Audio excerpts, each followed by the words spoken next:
All right, so this is sort of a follow-up of my last video when I was telling you guys how these Delco light plants work, how to wire them, etc., etc. And I finally got the whole thing set up, got it on a cart with a panel and lighting display and all that stuff. And just kind of wanted to show you guys what it's all about. So this is the light plant. Not much change with that. I did have to put a new fuel line on it. And so now I am running, what it really needed was 3 12-volt regular car batteries wired in series. And it gives a good amount of amps to start the engine. It starts the engine pretty nicely. They're just Walmart batteries, but keep a good charge on them and they'll stay good. So that box I made out of old rough sawn 1x6s and some floor paneling. And this is my little panel. So I've got a voltmeter here, amp meter here, and then I've got 2 switches. So when I built this thing, I kind of did it in a hurry, but I really wanted to show off what household wiring was like in the 1920s to go with the light plant, because it kind of didn't make sense to me to have a 1920s light plant and have like modern wiring and stuff like that. But so I went with the whole knob and tube wiring for the whole thing pretty much, all the way from the light plant to the panel, and then from the panel up to the light display. And these are the same 12 volt light bulbs that I had on that little board that I was testing it with. They're 12 volt light bulbs that are wired in series of 3. So I've got 9 light bulbs in series of 3, so basically 6. It would make 6 32 or 36 volt light bulbs. And the panel as well, I wanted to go with all old school switches with the old knob and tube ceramic switches and the old style voltmeters and amp meter. So this is also the same oak flooring that I used on the box. The cart itself is just 4x4s tied together with some 2x6s underneath, and the wheels are they're the universal cart that Flywheel Supply sells for hit and miss engines. I think it's a 6 or 7 inch diameter wheel, but they're small wheels, but for what I do, taking them to shows and to the fair and stuff, rolling it on and off the trailer, it works just fine. This is it's tied up right now. This is a handle, so you can swing it down and pull it around wherever you need, and it's actually pretty easy to move it around, as heavy as all the batteries in the light plant is. The panel itself, so I've got a voltmeter and an amp meter. So this amp meter, I wish I'd have read I wish I'd have read the little fine print on it. So both of these, so they're both probably from the 30s or 40s. I wish I'd have read the little fine print on this amp meter when I wired it up. It says right here, use with external shunt. So I didn't read that when I wired it up. And amp meters, so voltmeters are always wired parallel, amp meters wired in series.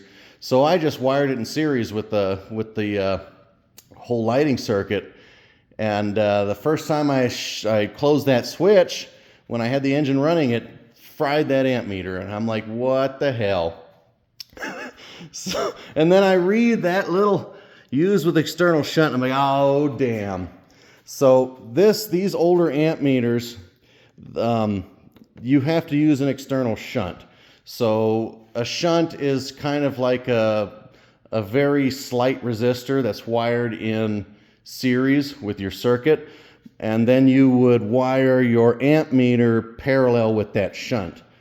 Most, if not all, modern amp meters have the shunt built in, but these old ones don't. So this one, when I turn the lights on, close that switch, the voltmeter turns on just fine. The amp meter, it's dead.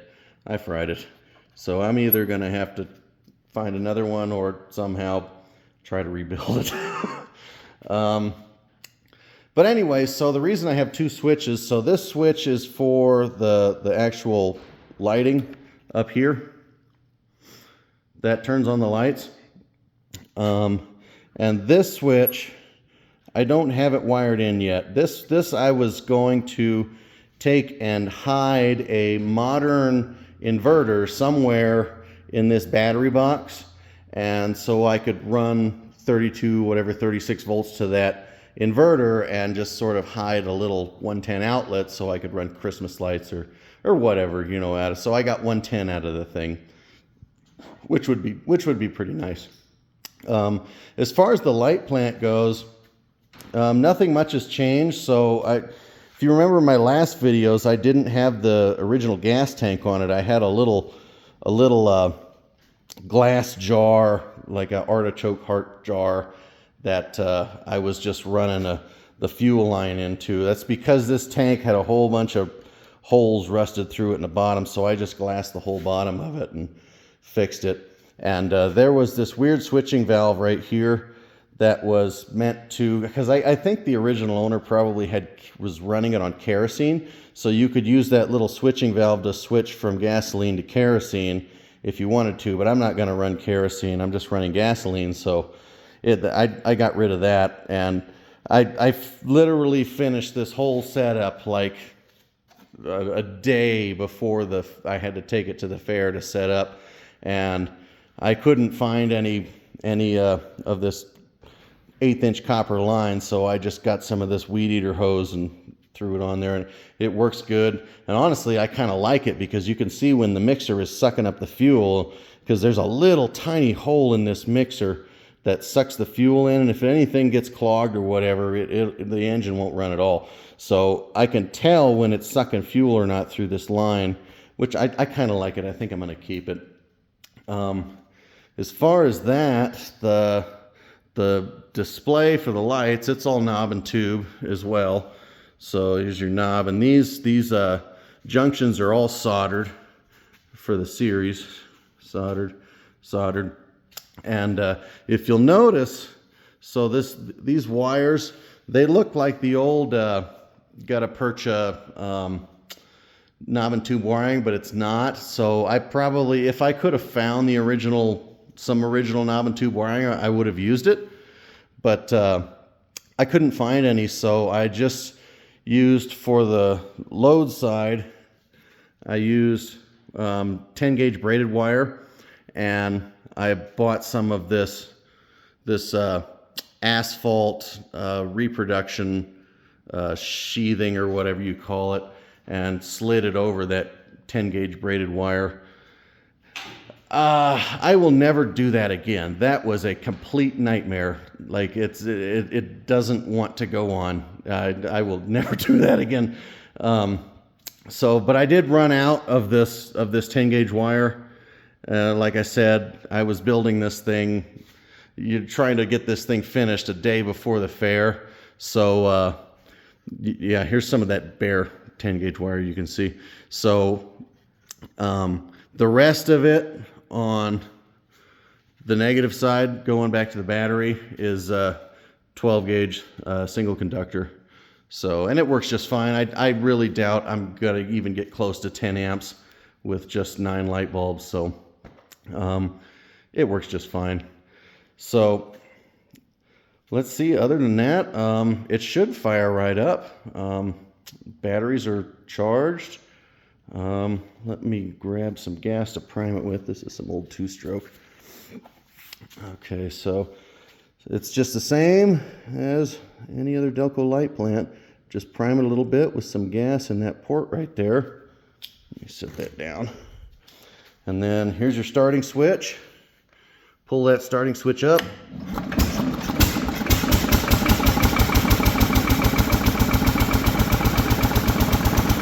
we go.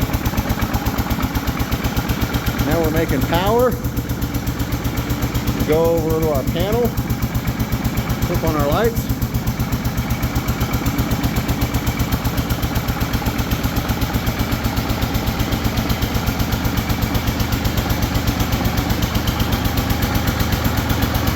Yeah, and the thing runs nice and smooth. And if you got a good amount of amps in your batteries, it'll really smooth that engine out. And like I said, that amp meter, that poor amp meter, I fried it, but I still got a good amp meter on the back of the light plant, so I can tell that's actually kind of off. It should be reading about 7 amps, but yeah, that's it. That's the light plant all finished and set up. It runs great. It makes power. So it's charging right now. Let's look at it. It's charging at about 40 volts, which is normal for these light plants. Take a look at the batteries.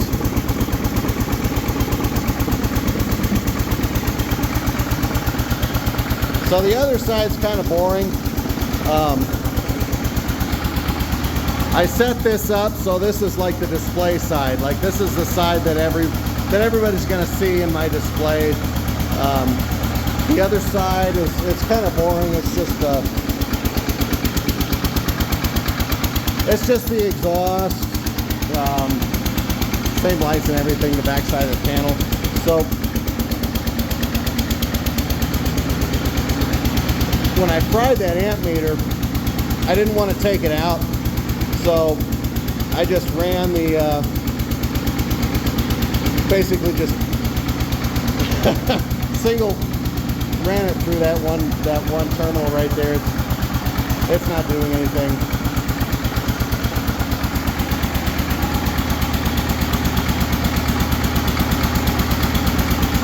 Shut it off.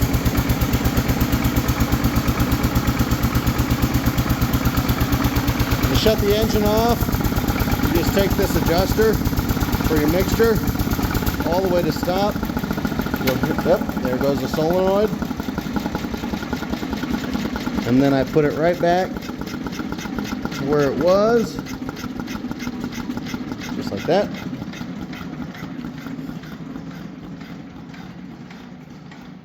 So I know some of you guys were saying clean your shop, and I did, but now I've got bicycles, and my oldest boy's tearing apart my old dirt bike because it's got a cracked transmission. But yeah, I mean that's the light plant. It's all set up with its display, and I think it looks good. It works great. Thanks for watching.